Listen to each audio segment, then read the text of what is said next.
All right, welcome back, everybody. Our last session is going to be a paper titled Thomas Reid and the Priority Thesis, a Defense Against Turri by Benjamin Formanek from Western University, and the commentator is going to be Lewis Powell from the University of Buffalo. So I'm going to go ahead and I'm going to play the video.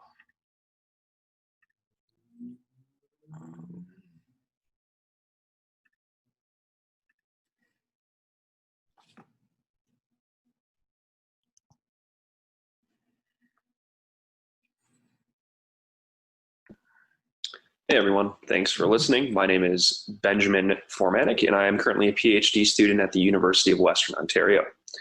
Today, I want to talk about my paper titled Thomas Reid and the Priority Thesis, a Defense Against Turri. So to dive in, my aim is to defend Thomas Reid's priority thesis from a criticism offered by John Turri in his paper titled Reid on the Priority of Natural Language. Reid's priority thesis claims that artificial language could never have been invented if there were not a natural language first. Language, on Reid's account, consists of all those signs which humans use in order to communicate. Reid tells us that signs are those things that give rise to thoughts or otherwise indicate other entities to our minds. Where our capacity to understand that which is signified by certain signs is sometimes cultivated through experience, in other cases, this capacity may be what Reid calls a principle of our own nature. The signs which constitute human language are divided into two sorts. Where natural language consists of those natural signs whose meanings are universally and inherently understood by all persons by a principle of their nature, for example, a smile signifying happiness, or pointing signifying attention to whatever is pointed at. Artificial language consists of those artificial signs which have no meaning outside of what is agreed upon by those who use them. An example of an artificial sign within language might be the word cat, signifying a cat. After spelling out the sorts of signs that constitute language, Reid offers his arguments for the priority thesis. He writes, and I quote, "It is demonstrable that if mankind had not a natural language, they could never have invented an artificial one by their reason and ingenuity. All artificial language supposes some compact or agreement to affix a certain meaning to certain signs. Therefore, there must be compacts and agreements before the use of artificial signs. But there can be no compact or agreement without signs nor without language. And therefore, there must be a natural language before any artificial language can be invented, which was to be demonstrated." End quote. My objection against Turri's criticism ultimately takes root in what I believe to be an illicit interpretive conflation between signs generally and signs within a language in his formulation of Reid's argument and his objection against it. In my view, Turri takes a few of the premises out of context, and as such, he omits a couple crucial features of Reid's views. We must pay attention to the language that Reid employed in his argument and the precise formulation of the thesis itself. What was to be demonstrated, in Reid's own words, is that natural language is necessary for the invention of artificial language. In Turri's formulation, in addition to the counterexample that he later provides, Reid's repeated mention of artificial language's dependence upon natural language is done away with. Instead, Turri talks of artificial signs' dependence upon natural signs. Turri's objection consists in taking some imagined individual named Wally to describe or to decide to use the word wolves to refer to wolves that lurk nearby, while we also know that the meaning of wolves is not determined by a principle of our own nature. He claims rightfully that the invention of this artificial sign did not require prior compact or agreement formed on the basis of natural signs. Therefore, he concludes, the invention of artificial language does not depend upon natural language, and the priority thesis is false. The problem is that Reid never claims that the invention of artificial signs, full stop, depends upon compacts or agreements. Rather, only that the invention of artificial signs within a language require compacts or agreements, formed through the use of natural signs within natural language. This is just to say that Turri's account fails to acknowledge the conceptual division between artificial signs within a language and artificial signs generally. The larger context in which Reid's remarks are situated makes this clear. He writes that signs within a language are of two sorts, and concerning those which constitute artificial language, they have no meaning but what is affixed to them by compact or agreement among those who use them. By his definition, therefore, an artificial sign is one that is destitute of meaning in a language until a meaning is settled upon through compacts or agreements between language users. The referent of such signs in his division of artificial and natural signs are those that are made use of in a language. So, an artificial sign generally might differ from an artificial sign within artificial language insofar as meaningless in a language. An artificial sign becomes a piece of artificial language if and only if a common meaning is affixed to it by compacts and agreements. So, Turri's counterexample succeeds only insofar as it attacks the possible invention of general artificial signs, those which do not require compacts and agreements, and as such are not pieces of artificial language. To invent a piece of artificial language is, by definition, to collectively settle upon a common signification for a given artificial sign. Inventing a general artificial sign does not bear this requirement. Given this, we can accept that Turri's objection is true, but its truth doesn't threaten Reid's priority thesis because it's not a component of Reid's actual argument. My biggest worry, or rather weakness, in my defense seems to me to be a matter of how to go about formalizing and interpreting Reid's argument for the priority thesis. Though I'm confident that Turri's formalization misses the importance of Reid's emphasis on language more narrowly than signs generally, I nevertheless think that there's room to argue how exactly Reid goes about actually arguing for the priority thesis, and if I'm actually successful in providing insight to that project.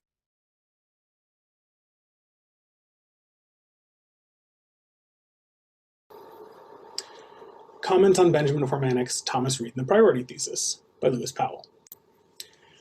Formanek's main concern about Turri's argument is that he's not paying attention to this distinction between how signs work in general and how they work in the context of a language.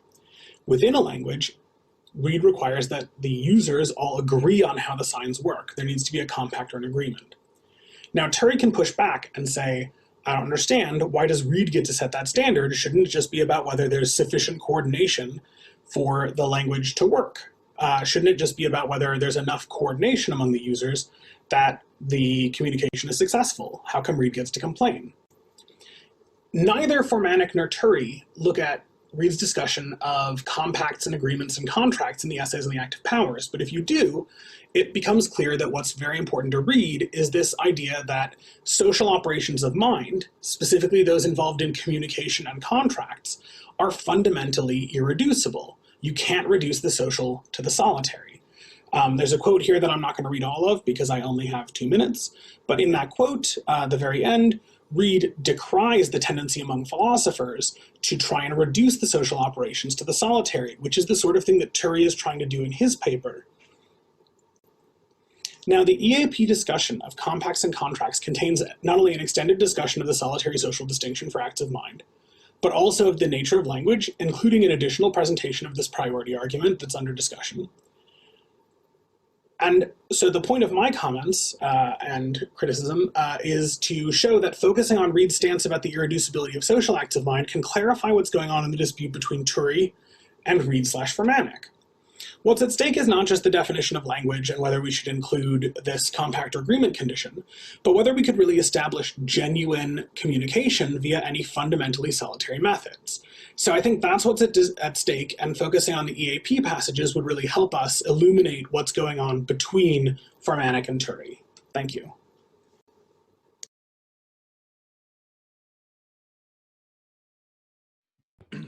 All right, thanks, guys. So first, I'd like to give Benjamin a chance to respond to Lewis's comments.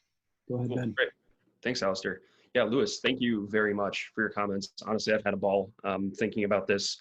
Unfortunately, I got to preface by saying I have no forthcoming answer to what you deem to be the heart of the issue here. Nevertheless, this is something, again, with your help and an article that you pointed in my direction to continue thinking about this.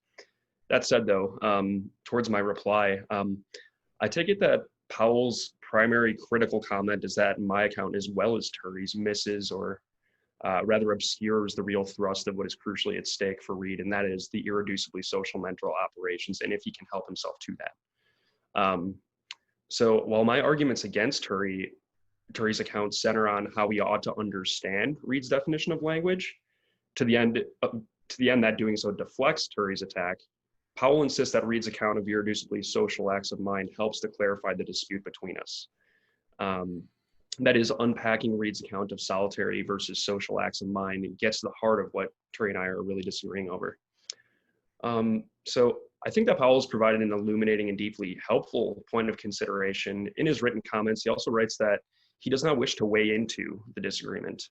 I'll start by saying that I don't disagree with Powell's suggestion that Reid's talk of compacts, contracts, and agreements in the essays brings to the fore the importance of the work that social and solitary acts of mind are supposed to do for his account of language. Indeed, I think he's helpfully pointed a more pointed finger on the dispute, but I nevertheless think that these notions sit comparatively more comfortably or cozily with my account than Turri's, textually at the very least. My interpretation puts heavy stock into the definition of artificial language, which, as Reid says, supposes, and I quote, some compacts and agreements to affix a certain meaning to certain signs. So I tried to argue Turri's counterexamples simply don't really play ball with Reid's definitions. It seems to me that Powell's comments fortify Reid's motivations for giving such a definition, one which I think Turri's account neglects. So if it is the case, as Powell states, that Turri's interpretation bootstraps intersocial sign systems to purely solitary uses of signs in purely mental operations, and moreover, that this is a mistake, I have trouble seeing why the dispute is a difficult one to resolve. If we have reason to think that we ought not read Reid as endorsing solitary uses of language, endorsing solitary use of signs within a language, Turri's account, again, seems to start from the wrong lane. Whether Reid has successfully argued that the social is not reducible to the solitary is indeed, I agree, a difficult question to address, which unfortunately, again, I have no forthcoming answer to. But it is nevertheless what he says. My paper, as Powell rightfully points out, focuses narrowly on Reid's definitions. It sets out to exculpate Reid from Turri's counterexamples by means of a definitional clarification. That said, though, so I guess that's my immediate response. But I am still curious to hear what Powell has to say with respect to whether or not I have succeeded in that project. And moreover, if he too thinks that the definitional clarification I provided can accommodate Reid's discussion of irreducibly social acts of mind in the essays that he helpfully pointed out. And I suppose lastly, I'm just really curious to hear if Powell has any immediate intuitions about the heart of the dispute, that is answering it, whether Reid offers a convincing argument in the EAP to the end that we cannot construct coordinated linguistic sign systems without pre-existing underlying irreducible social operations of mind. Yeah, thank you. So Lewis, do you want to respond?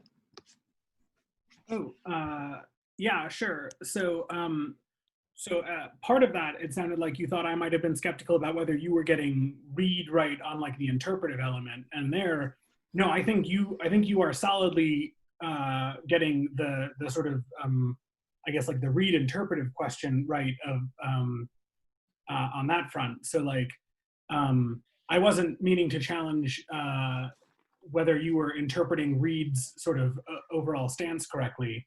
I was merely punting on the question of whether Reid is correct about the irreducible sociability of our linguistic communication systems, or whether it's possible to bootstrap social communication systems out of fundamentally solitary mental acts, which I took to be the thing that you and Turri are fundamentally disagreeing about. I took it that his challenges are he's thinking Reid takes himself to have established that you can't do that, even though he wasn't arguing in those terms. And so he's giving a bunch of counterexamples that were based on that premise. And you were sort of pushing back against that by pointing out that Reid had an argument that sort of starts from that premise. And then I was saying, by bringing that to the forefront, it makes it clearer where you guys are disagreeing. And then I was saying, like, I don't know how to settle which of you is getting it right on the facts on the ground, but certainly you and Reid are pushing back on the fundamental sociality of language. And then he was using a bunch of examples that are sort of rejecting that. Yeah, right. Yeah, thank you. All right. There's no questions in the queue yet, so I'd like to insert my take on some of the things you've been talking about here with respect to Reid's views. Yeah. I think first it helps to think a little more deeply concerning what Reid's account of agreement is, specifically as he gives it in that chapter. Reid takes an agreement to be, for two people to agree is for them to make promises to each other. Yep. Where the act of making a promise is to take on an obligation, a prima facie obligation, one that can be maybe, canceled by countervailing reasons, but you take on an obligation to another person to do a thing. if this is the notion of agreement, which Reid is appealing to when he says that artificial linguistic signs are established by an agreement among the members of the linguistic community, what he's saying, there's something like sort of a linguistic contract, right? In which we collectively establish norms that govern the use of words, right? This is what I really think is going on here. And it must be, because if you think about the larger point Reid is trying to make in these two chapters from the essays on the active powers, is he's trying to argue contra Hume that the nature of the obligations that we have from promising are not mere sort of, they don't hold merely in virtue of some kind of artificial convention or construct, right? Mm-hmm. The arguments he's making, he needs to be appealing to this notion of agreement, this robust normative notion of agreement when talking about language, right? Yeah. And then his argument for the priority argument, as I read it, he goes, and look, agreements in that sense cannot be made without communication.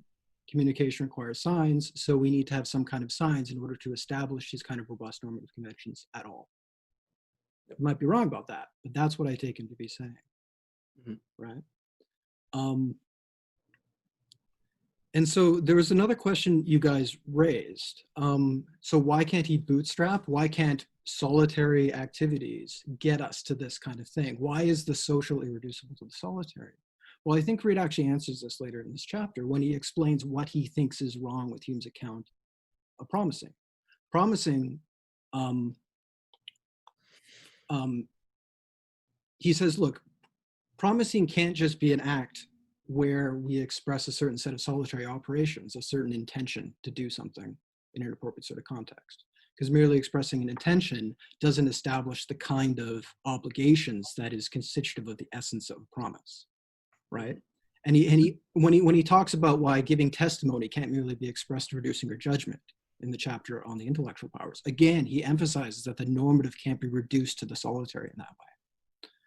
So that's what I see is at the crux for Reid of why the social can't be reduced to the solitary.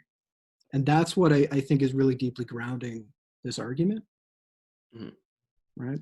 So that's my take. I mean, I'd ask both of you guys to respond to what you think about that. Yeah, if I could. So firstly, I think Lewis says about so much in his comments, his written comments kind of get at this super, super pointedly. But nevertheless, I mean, despite the way in which you were elucidating agreement, Alistair, and if you were pointing at the same chapter in EAP, I'm still curious. So I'm actually looking at Lewis's written comments here, and this is the bottom of the first page, actually. So in his reconstruction, which I deeply appreciate, of Reid's priority thesis, he kind of calls into question where we're supposed to set the bar for compacts and agreements, or for this conversation, just agreements, whether that's supposed to amount to that we're just using some terms in some similar way, and if that's like the low bar, or the high bar having some sort of like really, really intermingled, like a mental kind of resemblance, something like that. I guess that to me is like what I'm really curious about. I suppose that I need to do a lot more looking here, and that I don't know. I don't have a forthcoming answer. So any insight would be appreciated there. Lewis, do you have anything to say? I have some thoughts on that, but you should go ahead and share yours. Well, so in an earlier chapter in the EAP, Reid gives an example that the object of a command is an action of somebody else's. And one of the things that carries over from the essays on the intellectual powers is that Reid tends to try and individuate different mental operations by the category of intentional object they have. So memory is distinct from perception because perceptions have present objects and memories have past objects. That doesn't mean that everything you remember can't exist in the present. It just means it has to be something that was around in the past. So you can remember a tree that still exists, but it has to have been a tree that's from the past. And so that's a lot of work to be doing with the just the nature of the object, but that's in part because he rejects ideas and mental content to be doing that work in a lot of places. So part of what makes social operations of the mind social is that they essentially have other involving objects. So like, I can have hopes that involve other people, but some of my hopes don't have to involve other people, so hope is not a fundamentally social operation. But commands are, because I can't command unless I am committed to and believe that there is another person and that they will have an action, because the object of a command is another person's action. Even whether or not this is like a weirdly Meinongian thing or whatever, even if the other person doesn't do the action, that's still the object of the command. So however we cash out the like intentional object of the promise or whatever, or the agreement, it has to be the sort of thing where I am related to, through the agreement, another individual, and I have to be cognizing it as another individual and stuff. And so that's, I think, where, even if it's something as simple as pointing, and so like for me, a lot of the action, or some of the action in like the back and forth with Turri, would even get down to the nitty-gritty details of like the wolf case. Is like, if I'm pointing at a wolf to indicate that that's who I'm thinking of, that's what I'm thinking of when I say wolf, I think Reid might push back and say, well, if you're pointing only makes sense as an action to do if you are cognizing someone at the other end of that act of communication as the recipient of address there, or what have you. And so that, like, I think when you start breaking down and categorizing all of the mental operations there, if any of them are non-incidentally social and have an object that is another person, Reid's going to say that's a social operation of mind, and so I've got some irreducible sociality there. And that's why pointing, like natural language of humankind, pointing. And if not, so that's how sort of I dive into it, is thinking about like the structure of the mental states. And that's where I think a lot of the action is. I don't know, I may have lost track of what I was answering there, but I think it had to do with the why does he think the social is irreducible to the solitary? This question, yeah.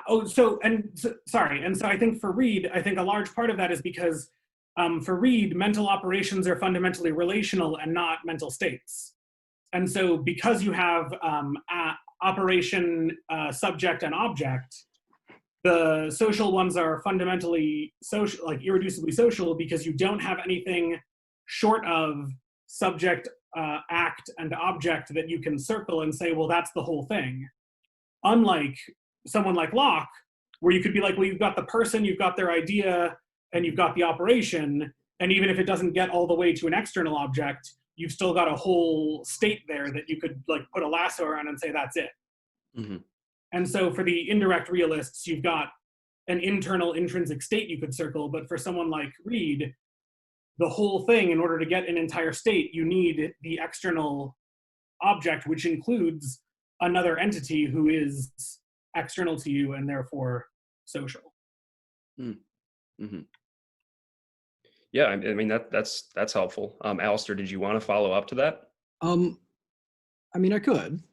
Yeah. I agree with everything you said. I don't know if that's the whole story for Reid. A lot of that sounds like expositing what his view is, not cashing out why he believes it.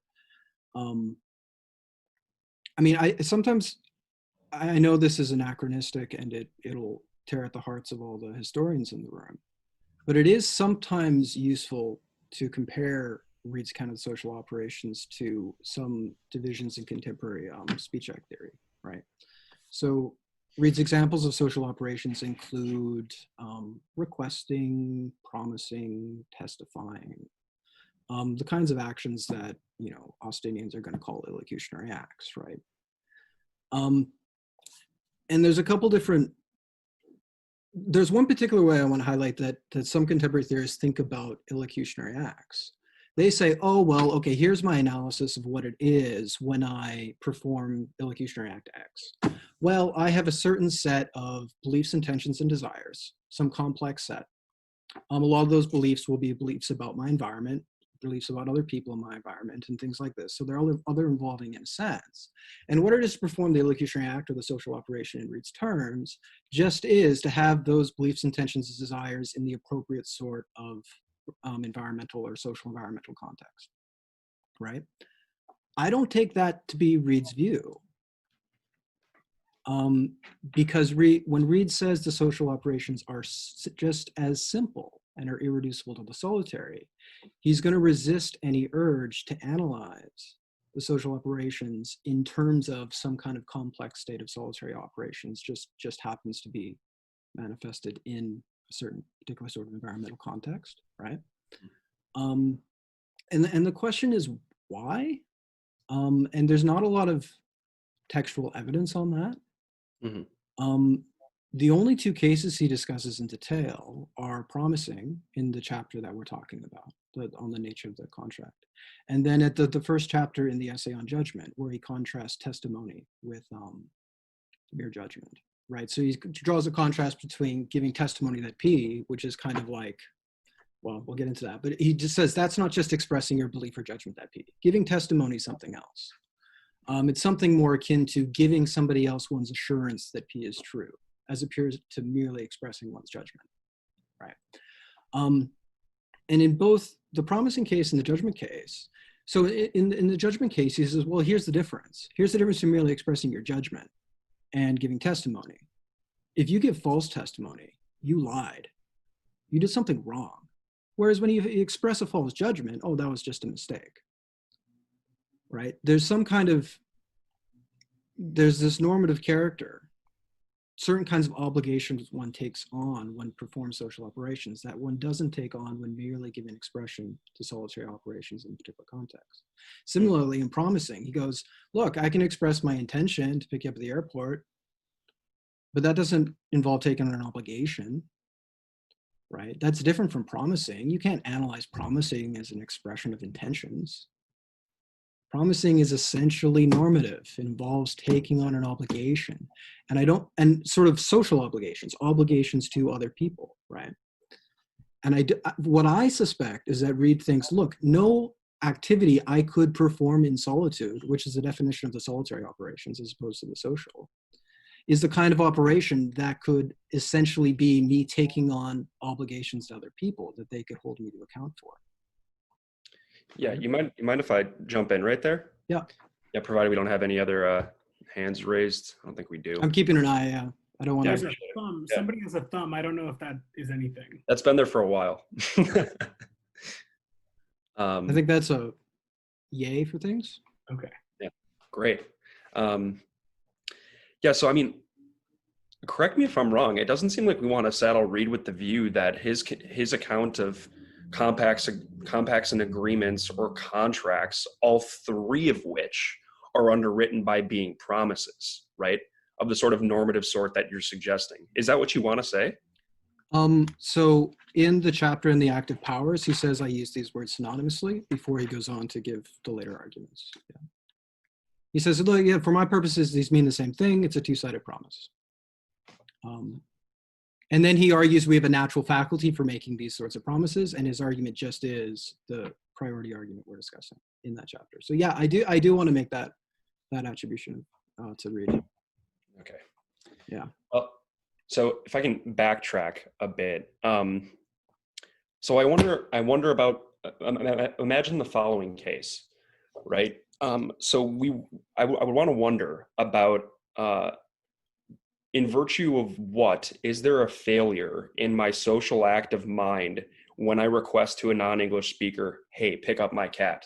Just utter the words, no pointing, no apparent natural signs that I'm exuding or whatever that they could pick up from my demeanor.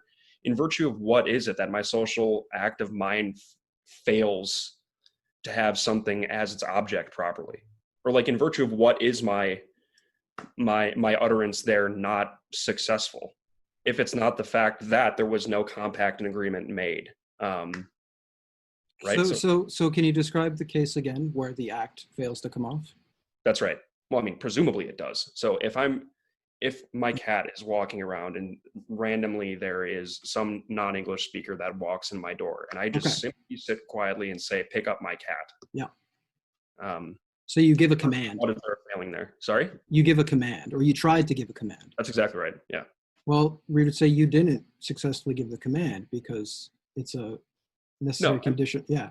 Sure. No, right. I mean, I get that much. Because you're not appropriately related to the other person. Because they don't understand you. Yeah. Right. In order for them to understand me, though, regardless, we need to have made these normative promises through the compacts and agreements so understood, or what's the idea? We need a language capable of giving expression to the social operations so that you can be understood, so that you can complete the act. Yeah. Right. Yeah. Now, I agree. So what's perplexing with me for Reid is like, wait a minute, what do we actually need to communicate? Isn't it just a coordinated uses of signs? Do we really need to establish norms that govern the uses of words? Is that the kind of issue you're raising? Yeah, that's right. That's right. Yeah, good question. Yeah. So I think when you go into Reid's action theory, to be a genuine agent, to be a genuine efficient cause, one needs to be possessed of what he calls moral agency. Right. And so for us to genuinely be the efficient causes that established an ordinary or orderly uses of signs in a community, I think there's some material there which could maybe close that gap for him. Yeah, that'd be helpful. Yeah. But I'm not going to try to exposit it out right now because it's not very clear in my head. But I think there is stuff to think about there. But I agree. I think that's one really good riposte to read, is to say, like, wait a minute, we don't need agreements in that sense. We just need to somehow coordinate our use of signs. Coordinate. Yeah, this is something that Lewis was saying too. So maybe Reid's argument works when you define artificial language that way, meaning it's established by agreement, and agreements require the use of signs because of his robust notion of agreement. Maybe. Yeah.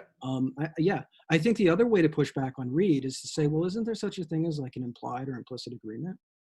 Like, do we always need to give explicit expression using signs in order to establish those kinds of things? Well, sorry, quickly. How else could there be agreement without some requisite sorts of signs, whether natural? It could be implied or implicated in a Gricean sense, right? So a lot of the things we say and communicate to each other, we don't actually explicitly spell it out in the semantics of the terms. Like a lot of times we sort of rely on people around us to use their ability to reason in order to understand what we're getting at. Yeah. And so the thing is, well, I don't actually use signs whose semantic content is the social operation. So why not? I mean, I think that's another way to attack Reid's argument. Well, but you have to be careful there because, so for Reid, the natural language of humanity includes facial expressions, tone of voice, laughter, body language, right? And like pointing. Mm-hmm. So the sorts of cases that you need to try and push back against Reid would either be denying that those things count as natural language by his definition, or you need something that's like full on David Lewis in convention, or like you need to say that none of that stuff is going on in the Turri cases, or you need like Hume's rowboat with two people rowing, but they're not like giving each other any body language indication that they're doing it together. You just need to be like, well, I noticed that he's rowing, but I don't think he noticed that I'm rowing. I just want to row better, so I'm rowing at the same time, but with language, right? Yeah. Like, he said the word wolf, and it's helpful if I say this word wolf at the same time, but I'm not doing it in a way where I'm paying attention to how he said the word wolf or that he smiled when I said the word wolf. Like, you need to try and find a way to strip out all the stuff that he's counting as natural language and still get coordination on the scope of like full range linguistic coordination. Yeah. That's really helpful. Thank you. Yeah. I guess I kind of have Reid making a stronger claim in the argument and why I think that's a problem for him, right? I take Reid's claim to be, if we had not a natural language for expressing the social operation of agreement in the sense of a two-sided promise, then we couldn't have invented artificial language. So maybe we have all bunch of other kinds of natural language, but we don't have natural language for that, right? And then you go, like, really? Couldn't we have, like, even if we had a natural language for expressing the solitary operations, just not the social, couldn't we have somehow coordinated our use of signs? And isn't that just what languages like English are? Is there really this robust normative, constraints on our uses of words? I guess I take the problem I'm pushing with Reid's argument is something that derives from the fact I read him to be making a very particular kind of claim, right?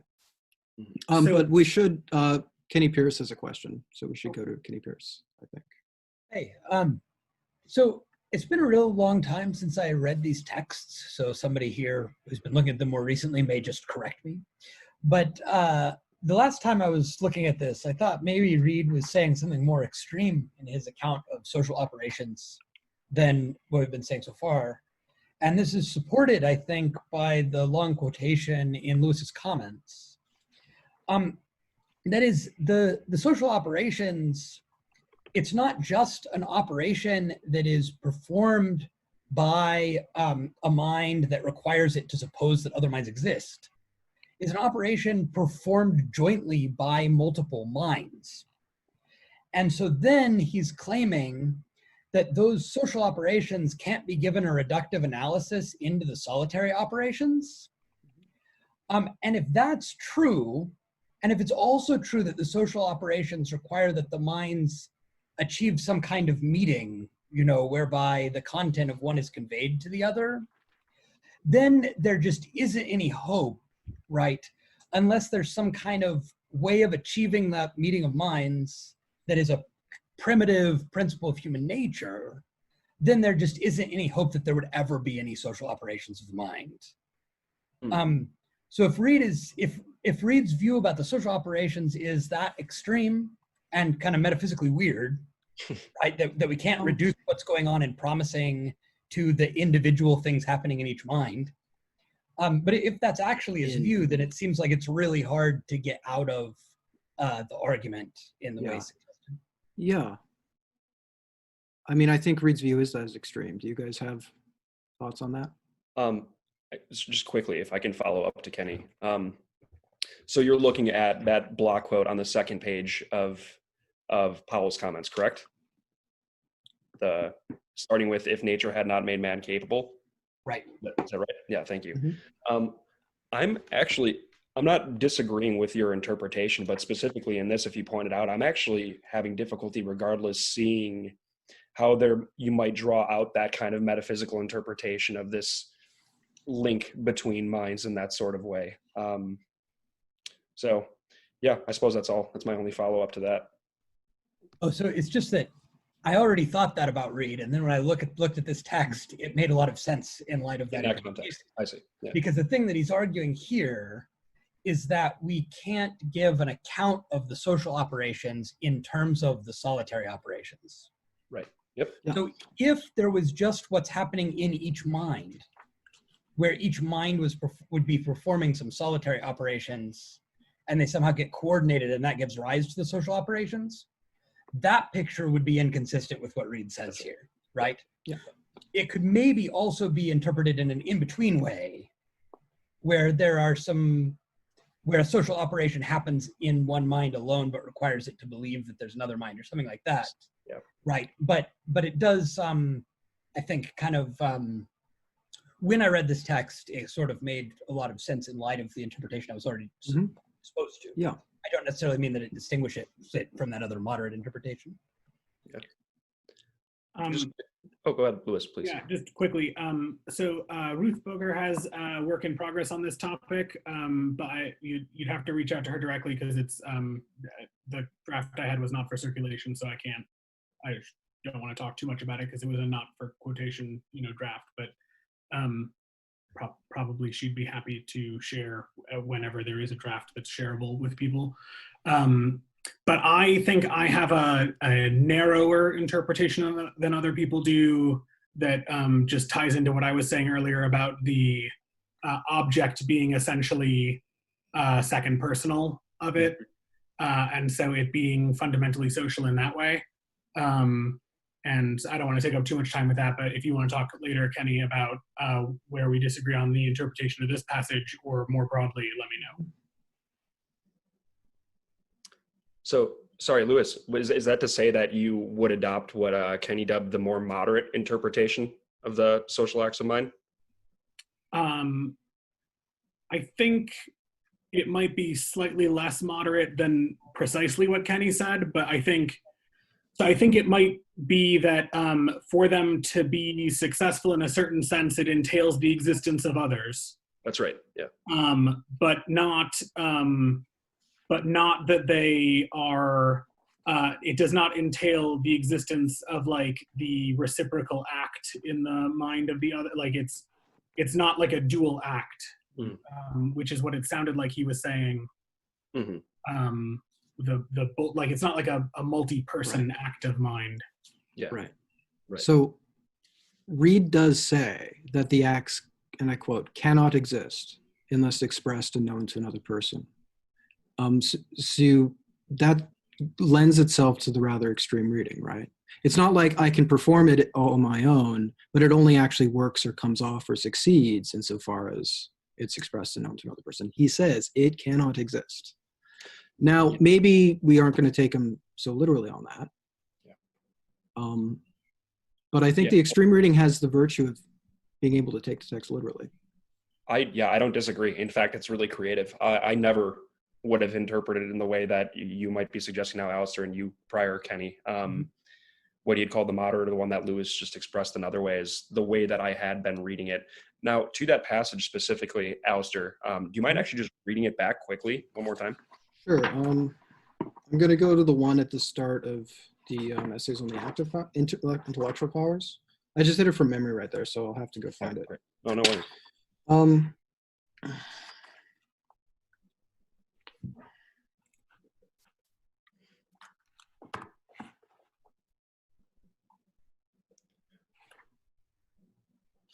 I'm going to go to the passage from it. Sorry, that's fine. No worries. The point was that it's necessary on Reid's account that there is a recipient mind, or rather that there is a mind that knows that act. Is that right? Seems to be what he's saying, right? So here we go. I call those operations social, which necessarily imply social intercourse with some other intelligent being who bears a part in them. Blah, blah, blah, blah, blah.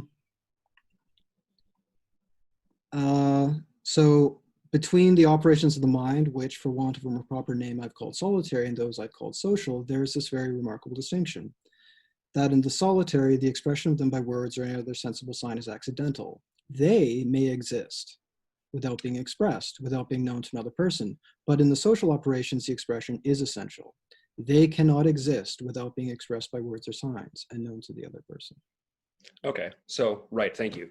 That's the passage. Yeah, so I guess then we might not necessarily quibble, but just inquire about like what that constitution in that context of known is, right?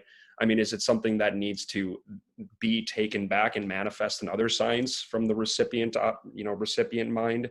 Is it okay. So I mean, I take him to be saying there that like something needs to be done on the part of the other person.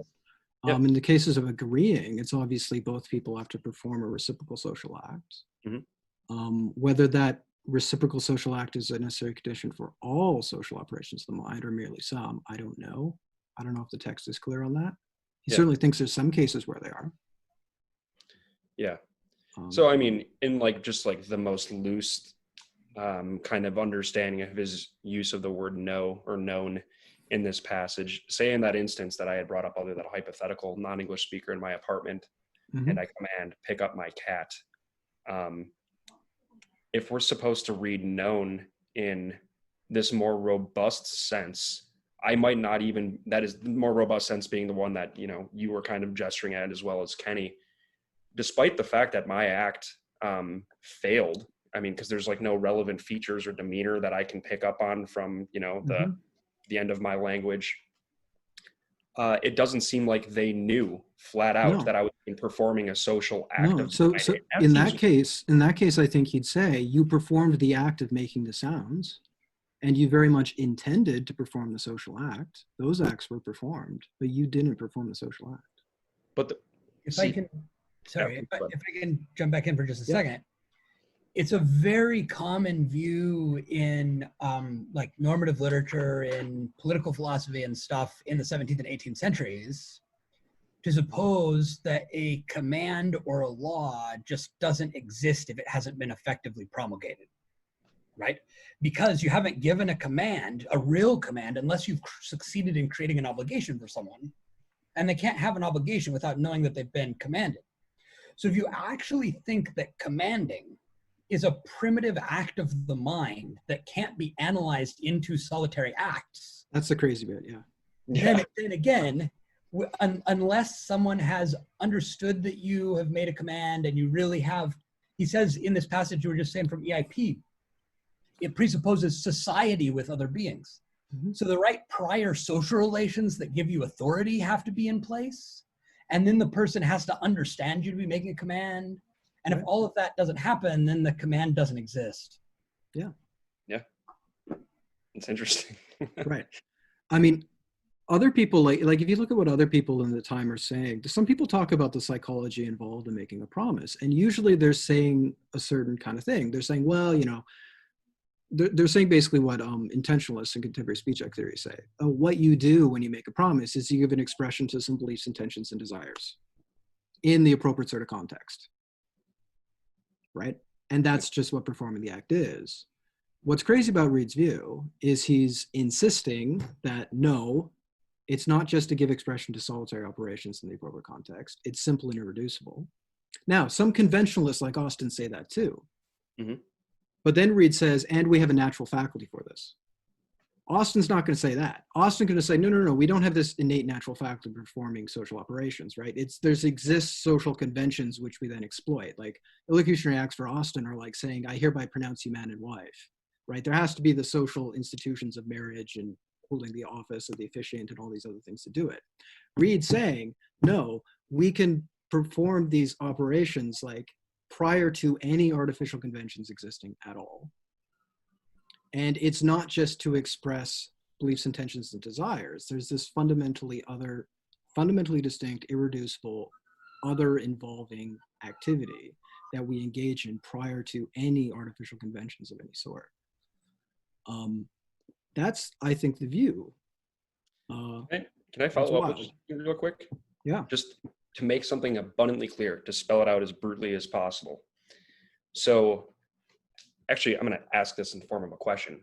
My failing to perform a social act of mind with a non-English speaker in my apartment who I thought what I was commanding to pick up my cat, that failed in virtue of what fact? Sorry, it failed to be a social act of mine in virtue of what fact? The fact that it just wasn't one because it was solitary, or in virtue of the fact that she didn't understand because we didn't have agreement?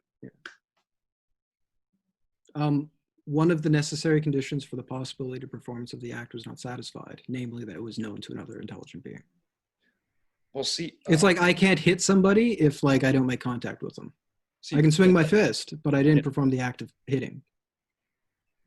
That seems circular to me, though. In what sense? Because I thought these are supposed to be irreducible. So, I mean, there are clearly constituents of what makes this social act a social act, right? One of which is necessarily solitary in a certain way, is it not? Oh, so like the act of sort of like making the sounds, I promise, that's not a social act. I can make the sounds all alone in a room. And I must make those sounds in order to perform the further act of promising. But he says, I think he just says what's involved in promising is not reducible to those solitary operations. It can't be completely analyzed away in terms of them. Okay. Yeah. Okay. Yeah. It'd be, if I could just ask a question in connection with this, I'd be interested to know, this may be slightly tangential, but it might help to clarify things. I'd be interested to know if anyone knows about Reid's political views, because it's kind of a standard talking point of Tory thinkers, Astle, Berkeley, Burke, that there isn't this like state of nature where everybody can come together and agree. Instead, humans have always been socially situated, right? And the sort of positions, the relations of authority and social connection and so forth are part of the like fundamental God-given constitution of the human condition. Mm-hmm. So if Reid had that kind of view, and given also that a lot of his examples of social acts are acts that create various normative statuses, mm-hmm. Then the kind of background of that political theory could maybe be illuminating here. Yeah, yeah. Yeah, he doesn't write much on it in the published text, right? But the Edinburgh editions do have volumes on it. Read on Society and Politics, Read on Practical Ethics has a bit to go in there. But also, I mean, just the chapter we're looking at in the EAP, right? Like Reid is concerned to critique Hume on questions concerning social contracts, right? I mean, and it follows a chapter, he's critiquing Reid on like, justice is not an artificial virtue. That's his big picture point. He's saying, no. The sense when Hume argues that justice is not an artificial virtue, he's wrong. And his argument for why Hume's wrong is you've misunderstood the nature of language, buddy, in these social operations. Like that's the broader context in which this argument is being given. So yeah, I mean, it definitely connects up to the political philosophy. And that's why I was saying earlier, I'm inclined to read Reid's point as being, look, the notion of agreement involved here is this robustly normative one. It's not merely coordinating our uses of signs. Because in the broader context in which he's making this argument, the EAP, he has to be making that kind of point because he's critiquing Hume's account of justice as an artificial virtue. He's saying it's a natural virtue. We have this natural faculty by which we're able to perform these kinds of obligation taking on acts. And you know why we have to have that kind of thing? Because we wouldn't have been able to make language if we didn't. That's a simple way to run down what Reid's big picture argument in that chapter is. Right. So yeah, it's deeply political. Interestingly, Reid does write on the nature of an implied or unexpressed promise or contract in some of the manuscripts, and that might throw a wrench in. That might be, I don't know how he reconciles that with his view, but he does it. It's in the Reid on Practical Ethics volume. But anybody else? I don't want to monopolize things. Oh, no. I'm learning much here. I appreciate it. I'm a Reid nerd, so.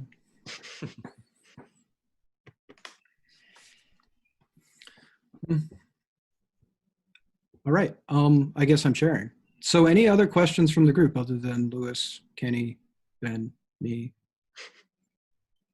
the people who've read Reid and enjoyed it? Okay. Unless anybody has anything else, I guess. I have just one more thing to say. Yeah. I especially wanted to thank Lewis for his comments and pointing me in the right direction with some of these quotes, and then also the Ruth Bucker work. So yeah, thank you for that. I've got a lot to think about. This has been exciting, and both to you, Alistair, and Kenny for participating and talking about this some more. I appreciate it. Becco Commentator is a forthcoming paper too. Oh yeah? Yeah. Okay.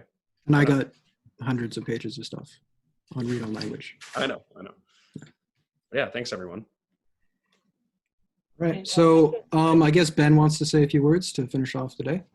No, I just want to say thanks everybody and remind everybody that again, you can add questions to the webpage, to the comments, and continue this. And we'll be convening again tomorrow to have a day entirely devoted to Barclay. It's the Ohio State Barclay workshop that we'll be doing tomorrow. So please join us for that. I think it starts at 11 a.m. Pacific time. So most of us get to sleep in, even if you're on the West Coast. And we'll see everyone tomorrow. Thanks, everybody.